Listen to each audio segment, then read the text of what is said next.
Hi friends, మనం ఈరోజు AP IT పాలసీలోని ఇది థర్డ్ పార్ట్ అండి. దీనికి ముందు ఆల్రెడీ 2 పార్ట్స్ నేను వీడియోస్ చేసి పెట్టేశాను. ఫస్ట్ పార్ట్ ఖచ్చితంగా చూడండి, ఎందుకంటే మీకు ఫస్ట్ పార్ట్ చూస్తేనే జనరల్ ఓవర్వ్యూ వచ్చింది పాలసీ మొత్తం మీద. దాని తర్వాత మిగతా పార్ట్స్ అన్ని కంటిన్యూస్గా చూసుకుంటూ వస్తే మీకు అడ్వాంటేజ్ ఉంటుంది.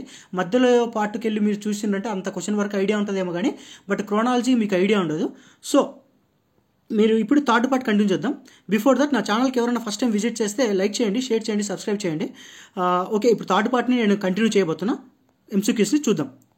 According to AP IT policy, what are the Indian firms focusing on to drive the next stage of growth in the technology sector? Options చూడండి. Accessing new market, digital transformation, cloud computing, big data analytics, ఇవన్నీ కూడా related ఉన్నాయి. So అన్ని all of the above అండి. All of the above 1 2 3 4. ఇంకా దీనికంటే ఇంకా extra ఇంకొక 2 ఉంటాయి పాలసీలో, అవి కూడా మీకు చూపిస్తాను.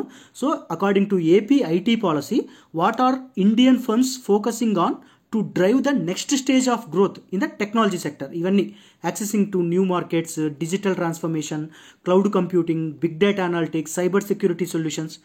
చూడండి, Indian firms are leveraging software assets to drive next stage of growth, accessing new markets ఒకటి, adapting emerging technologies and optimising cost. The strategic focus is on digital transformation, cloud computing, big data analytics and cyber security solutions is propelling the industry forward. ఓకేనా? Next question చూద్దాం. ఈ question చూడండి. According to AP IT policy, what is the projected IT spendings in India by the end of 2024? మీకు ఏం తెలియదు, కింద options check చేయండి. Option check చేస్తే 3 ప్లేసెస్లో వాడు వాల్యూస్ ఇచ్చాడు బిలియన్స్లో, ఒక ప్లేస్లో మాత్రమే పర్సంటేజ్ ఇచ్చాడు. కింద మీరు ఆప్షన్స్ చెక్ చేస్తే అన్ని 2 ఆప్షన్స్ ఉన్నాయి. సో మీకు కామన్ సెన్స్ ఏంటంటే 3 ఉన్నాయి కదా, ఈ 3లో ఒకటే కరెక్ట్ ఉంటుంది. ఆ ఒకటేదో మనకు తెలియదు, కానీ పర్సంటేజెస్ మాత్రం కంపల్సరీగా ఉండాలి. ఓకేనా? సో ఇప్పుడు చూస్తే 2 అనేది చూసినా ఇది ఖచ్చితంగా ఆన్సర్లో ఉండాలి. 2 ఖచ్చితంగా ఉన్నది, 1, 2 అంతే. మిగతాయి చదవాల్సిన అవసరం లేదు. ఇదొక అప్రోచ్. రెండో అప్రోచ్ వచ్చి ఏంటంటే మీకేం చెప్పా, ఇక్కడ 3 వాల్యూస్ ఉన్నాయి. ఇక్కడ ఒక వాల్యూ, ఇక్కడ ఒక వాల్యూ, ఇక్కడ ఒక వాల్యూ. ఈ 3 వాల్యూలో ఒకటే కరెక్ట్ అండ్ ఇది కరెక్ట్ కదా. ఇంకొక లాజిక్ ఏంటంటే ఈ 3 వాల్యూస్లో 1 3 కలిసి రాకూడదు, 1 4 కలిసి రాకూడదు, అలాగే 3 4 కలిసి రాకూడదు. 1 3 కలిసి ఎక్కడన్నా ఉందా? 1 3 కలిసి ఉంది, ఇది రాకూడదు. అలాగే 1 4 ఎక్కడన్నా కలిసి ఉందా? కలిసి రాకూడదు. అలాగే 3 4 కలిసి రాకూడదు. ఎందుకంటే ఆ రెండిట్లలో ఒకటే వాల్యూ కరెక్ట్. 2 వాల్యూలు ఉండవుగా, సేమ్ ఇంతకుముందు అప్లై చేసిన లాజిక్కే. So 1 2 correct. ఓకేనా? 1 2 కరెక్ట్. ఇక్కడ చూడండి, the Indian IT sector is poised for robust growth with IT spending is projected 124.6 billion by the end of 2024 with an increase of 10.7% from 2023. 124.6 billion by the end of 2024 and increase of 10.7% from 2023. Investment in AI and automation are expected to enhance the operational efficiency and address the ongoing shortage of IT talent. Okay, as India continues to be a preferred destination, tech investments, the IT industry to play a pivotal role in shaping the future of global technology and innovation. ఇక్కడ 124.6 by the end of 2024, increase in 10.7%. అదేగా ఇక్కడ ఉండేది, 124.6 10.7% increase 2023. Next చూడండి. According to AP IT policy, what is the projected number of global capability centres, GCC? ఈ GCC అంటే మీకు క్లియర్గా explain చేస్తా. బై ద 2024 ఆన్సర్ వచ్చేసి 1700 అండి. ఇది ఇక్కడ క్లియర్గా ఉంది చూడండి.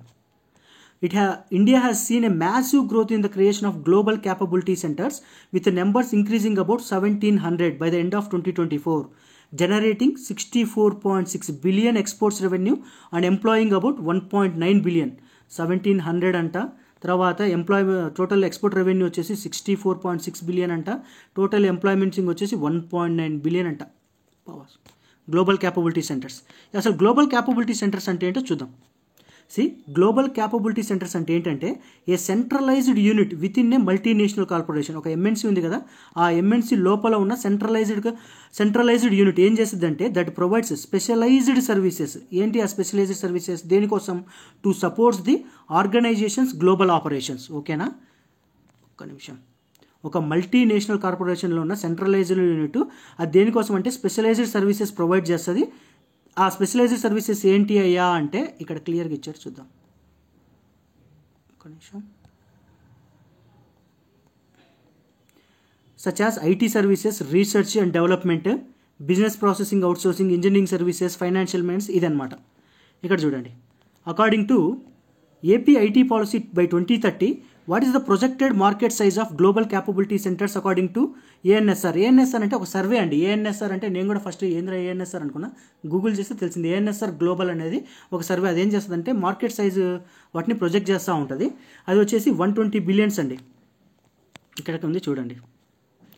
GCC flourishes in regions with diverse sectoral presence, strong government support for innovation and talented work. ANSR forecast market size to reach ఎంత 120 billion by 2030 with 2,500 GCCs. 2,500 GCCs అంట, employing 5 million professionals. In 2024, nearly half of new GCCs were in the software and internet sectors. ఓకేనా, అర్థమైందా? మొత్తం ANSR survey ప్రకారం market size reach 120 billions reach కాబోతుందంట 2030 నాటికి. And with 2,500 GCC వచ్చేసి 5 million professionals employ చేసుకోబోతుందంట. 2024లో nearly half of the new GCCs were in the software and internet sectors. ఇక్కడ అదేగా చెప్పింది. 2023లో projected market size global capability centres ANSR ప్రకారం అంతా 120. నెక్స్ట్ చూడండి, according to AP IT policy, what percentage of new global capability centres cover R&D, IT and BPM functions? ఇది 85% అండి. ఇది ఇక్కడ ఉంది చూడండి. Over 85% of the new GCCs cover R&D, IT and BPM functions. Existing GCCs are also expanding rapidly. Key sectors expanding in India include industrial, semiconductors, software and internet industries. India's GCC ecosystem is a dynamic environment for companies undergoing transformation. మీకు గుర్తుండాల్సింది ఈ మొత్తం మీద గుర్తుండాల్సింది ఈ percentage, over 85%. ఇక్కడ ఉంది కదా 85%. Next question చూద్దాం. ఇక్కడ చూడండి, according to World bank, which of the following statements about the remote work in India by 2025 is correct? అంటే మన ఏపీ ఐటీ పాలసీలో వరల్డ్ బ్యాంక్ కొన్ని స్టేట్మెంట్స్ ఇచ్చింది. ఆ స్టేట్మెంట్స్ని బేస్ చేసుకొని వీడు క్వశ్చన్ ఫ్రేమ్ చేశాడు. ఏమంటున్నాడంటే 60 to 90 million Indians are estimated to be working remotely. నాకు తెలియదు ఆ నెంబర్ పర్ఫెక్టో లేదు తెలియదు. This constitute only 15% projected by Indian. ఇది కూడా నాకేం స్ట్రైక్ కావట్లా. ఇప్పుడు మూడో స్టేట్మెంట్ చూస్తే remote work adoption is expected to decrease అంట. డిక్రీజ్ అంటే తప్పు. ఇక్కడ already 60 to 90 million, 15% of the Indian work force, ఇంత హ్యూజ్ డేటా ఉన్నప్పుడు, ఇంతమంది రిమోట్ కల్చర్కి వెళ్తున్నప్పుడు డిక్రీజ్ ఎలా అయిద్దండి? ఇంక్రీజ్ ఉండాలి. అంటే మూడు తప్పు అంటే direct 1 to correct. 1 to correct అంటే 60 to 90 million Indians are estimated to be working remotely కరెక్టే. This constitute approximately 15% of the Indian work force కరెక్టే. ఈ రెండు స్టేట్మెంట్ మీకు తెలియకపోయినా ఇక్కడ కామన్ సెన్స్, డిక్రీజ్ కాదు ఇంక్రీజ్ అనే కామన్ సెన్స్ ఉంటే ఇది పోయింది 1 2 వచ్చింది. కింద చూద్దాం వరల్డ్ బ్యాంక్ రిపోర్ట్ ఏం చెప్పిందో. According to World Bank reports, it is estimated that, ఇది ఒరిజినల్ పాలసీలోని ఇమేజెస్ అండి, ఇవన్నీ కాపీ చేసి పేస్ట్ చేసా. 60 to 90 million Indians will be working remotely by 2025, coming up with approximately 15% of the projected Indian work force. So ఇంత పెరుగుతుంది, so decrease అవ్వదు. Next చూడండి, next question. According to AP IT policy, which of the following statements regarding the gig economy? Gig economy అంటే ఏంటంటే చిన్న చిత్తకారు మోతకారులు పని చేసేటోళ్ళు, టెంపరీగా చేసేటోళ్ళు, లేబర్స్ అంటే ఒక షార్ట్ టైంలో ఒక వర్క్ చేసి కంప్లీట్గా మళ్ళీ వర్క్ అయిపోయిన తర్వాత క్లోజ్ అయిపోయేటోళ్ళు, అంటే లైక్ కాంట్రాక్ట్ బేసిస్ చిన్న జాబ్స్ అనమాట గిగ్ ఎకానమీ. మీకు కింద డెఫినేషన్ కూడా చూపిస్తాను. Currently 5.63% business professionals are engaged in gig work. ఈ డేటా కరెక్ట్ అండి. The number of gig works is projected to 23.5 millions by 2029-30. ఇది రిపోర్ట్ అండి, రిపోర్ట్ డైరెక్ట్గా గిగ్ ఎకానమీకి సంబంధించిన డేటా అనమాట. ఇది కరెక్టే. Close to 70% of the gig workers by 2029-30 would be medium high skill. ఇది కూడా కరెక్ట్ అంటే అన్ని స్టేట్మెంట్స్ కరెక్టే. మీకు చూపిస్తే ఇక్కడ చూడండి. అసలు గిగ్ వర్క్ అంటే ఏంటో చూడండి. Gig work is also known as non standard work, is a type of employment that is involves short term project based work and is often characterized by flexibility. Gig work is way to earn income outside of a traditional employer-employee relationship. Gig works are hired to complete a specific task for a set period of time.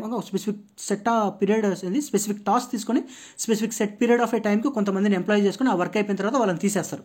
అంటే వాళ్ళతో employment ఉండదు. Gig work can include freelancing కానీ, temporary agency work కానీ, self employment కానీ, sub contract work కానీ.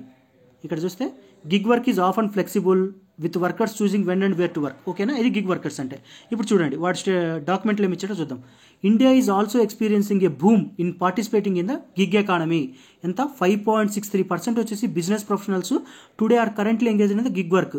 Total business ప్రొఫెషనల్స్లో 5.63% gig వర్క్లో ఉంటున్నారంట. ఈ 5.63% ఎంత అంటే 7.7 మిలియన్ వర్కర్స్ గిగ్ ఎకానమీలో ఉన్నారంట. ఈ నెంబర్ వచ్చేసి 2029-2030 కల్లా 23.5 అవుతుందంట. విచ్ క్లోజ్ టు ఆ 23.5లో 70% పీపుల్ వచ్చేసి మీడియం అండ్ హై స్కిల్ జాబ్స్లో ఉండబోతున్నారు. మళ్ళా చదువుతున్నా చూడండి. India is also experience A boom దేంట్లో గిగ్ ఎకానమీలో. బిజినెస్ ప్రొఫెషనల్స్ టోటల్ పర్సంటేజ్లో 5.63% గిగ్ వర్క్లో పనిచేయబోతున్నారంట. ఈ 5.63% ఎంత అయ్యా అంటే 7.7 మిలియన్ వర్కర్స్. ఈ నెంబర్ వచ్చేసి 2029-2030 కల్లా 23.5 అవుతుందంట. 7.7 నుంచి 23 అంటే ఇది 8 అనుకోండి, ఇది 24 అనుకోండి, అంటే అప్రాక్సిమేట్ 8 3 are 24, అంటే 3 times నెంబర్ ఇంక్రీజ్ అయిందంటే 200% ఇంక్రీజ్ అయినట్టండి. అంటే 8 నుంచి 24 అయిందంటే 3 times ఇంక్రీజ్ అయింది. 3 times ఇంక్రీజ్ అయిందంటే 200% పెరిగింది. 200% పెరగడం అనేది అంత చిన్న విషయం కాదు. ఫర్ ఎగ్జాంపుల్ ఒక నెంబరు 100 ఉందనుకోండి, అది ట్వైస్ అంటే డబల్ అయింది. డబల్ అయిందంటే 100% ఇంక్రీజ్ అయినట్టు. థ్రైస్ 3 అయిందంటే 200% పెరిగినట్టు. 5 అయిందంటే 400% పెరిగినట్టు. మీకు ఫార్ములా ఉంటుందండి, మీకు అవసరం లేదు. ఫైనల్ మైనస్ ఇనీషియల్ ఇంటూ 100 అని మీకు ఉంటుంది. మనకు జీడిపి గ్రోత్ రేట్లు ప్రొజెక్షన్స్ అవన్నీ కట్టేది కూడా ఈ డాక్యుమెంట్ ఈ ఫార్ములా మించే కడతారు. అంత టెక్నికల్ మనకు అవసరం లేదు, మీకు చెబుతున్నా ఈ పర్సంటేజ్ గ్రోత్ వస్తే ఎట్లా కడుతున్నారు. అది final minus initial by initial into 100. Final minus initial by initial into 100 ఇది ఫార్ములా అండి. ఇక్కడ ఫైనల్ ఎంత, ఇది 24, ఇనీషియల్ ఎంత, ఇది 8, ఇది ఇనీషియల్ ఎంత 8, 24 మైనస్ 8 ఎంత 16, 16/8 ఎంత అంటే 2 ఇంటూ 100 అంటే 200%. అదేగా మీకు చెప్పింది. 8 నుంచి 24 అవుతుందంటే 3 పెరుగుతుందంటే 200%. ఫార్ములా కింద కట్టినా మీకు 200% వచ్చింది కదా. మీకు జీడిపిలలో లాస్ట్ ఇయర్తో ఈ ఇయర్ పెరిగితే ఇంత జీడిపి పెరిగింది ఇదంతా చెప్తారు కదా, ఇదంతా ఈ ఫార్ములా ప్రకారమే కడతారనమాట. అంటే ఇక్కడ కాన్సెప్ట్ చూడండి, 5.63 ఉన్నది, అది ఆ 5.63 7.7 మిలియన్ 2029కి వచ్చేసరికి అది 23.5 అవుతుందంట. అంటే 200% పెరుగుతుంది, చిన్న విషయం కాదు. దాంట్లో 70% పీపుల్, ఈ 23.5 మిలియన్లో 70% people medium and high skill జాబ్స్లో ఉంటున్నారంట. ఇక్కడ హౌఎవర్ ఛాలెంజెస్ ఉన్నాయి. ఏంటంటే ఆ ఛాలెంజెస్ ఏంటంటే ఈ గిగ్ వర్కర్స్ జాబ్ సెక్యూరిటీ ఉండదు. జాబ్ అయిపోయిన తర్వాత వాళ్ళని తీసేయచ్చు, తర్వాత వాళ్ళని తోసేయచ్చు, తర్వాత ల్యాక్ ఆఫ్ బెనిఫిట్స్ ఉండొచ్చు ఉండకపోవచ్చు. కాంట్రాక్ట్ అయిపోయిన తర్వాత వానికి నేనెందుకు ఇస్తా ఆపర్చునిటీస్ బెనిఫిట్స్ అన్నీ అని కంపెనీ ఆలోచిస్తుంది కదా. And spots regulatory frameworks are commonly cited concerns అని చెప్తున్నాడు. ఇదే కదా మనం ఇక్కడ ఉంది క్లియర్గా. Currently 5.63% business workers in gig work. The number of gig workers is projected to 23.5 by 2029-2030. దాంట్లో 70% గిగ్ వర్కర్స్ 2029 కల్లా మీడియం అండ్ హై స్కిల్ జాబ్స్లో ఉంటారు. 3 కరెక్ట్, అదేగా చెప్పింది. 1 2 3. నెక్స్ట్ క్వశ్చన్ చూద్దాం. ఇక్కడ చూడండి. The Indian IT and ITS sector is expected to add nearly 5 lakh new jobs by the end of 2024 anta. Approximately 80% of the employees across India face talent shortage, especially in the ITS sector. నాకు ఈ percentage ఈ values ఏం గుర్తులేదు.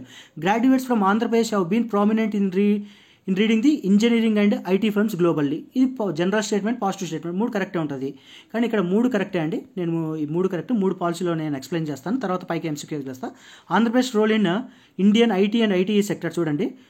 Graduates from Andhra Pradesh have gone on work to and lead engineering and IT firms across the world and continue to do so even today, while the Indian IT-ITS sector is poised to add almost 5 lakh new jobs by 2024 end. 2024 ending కల్లా 5 లక్షల కొత్త jobs వస్తున్నాయంట.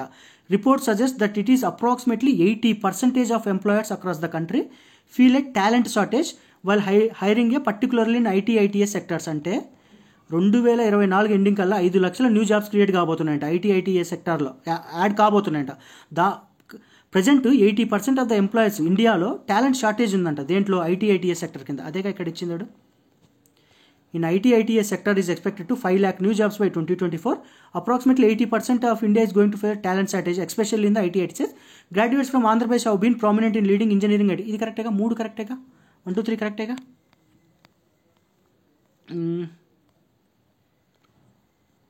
సరే next పార్ట్లో చూద్దాం.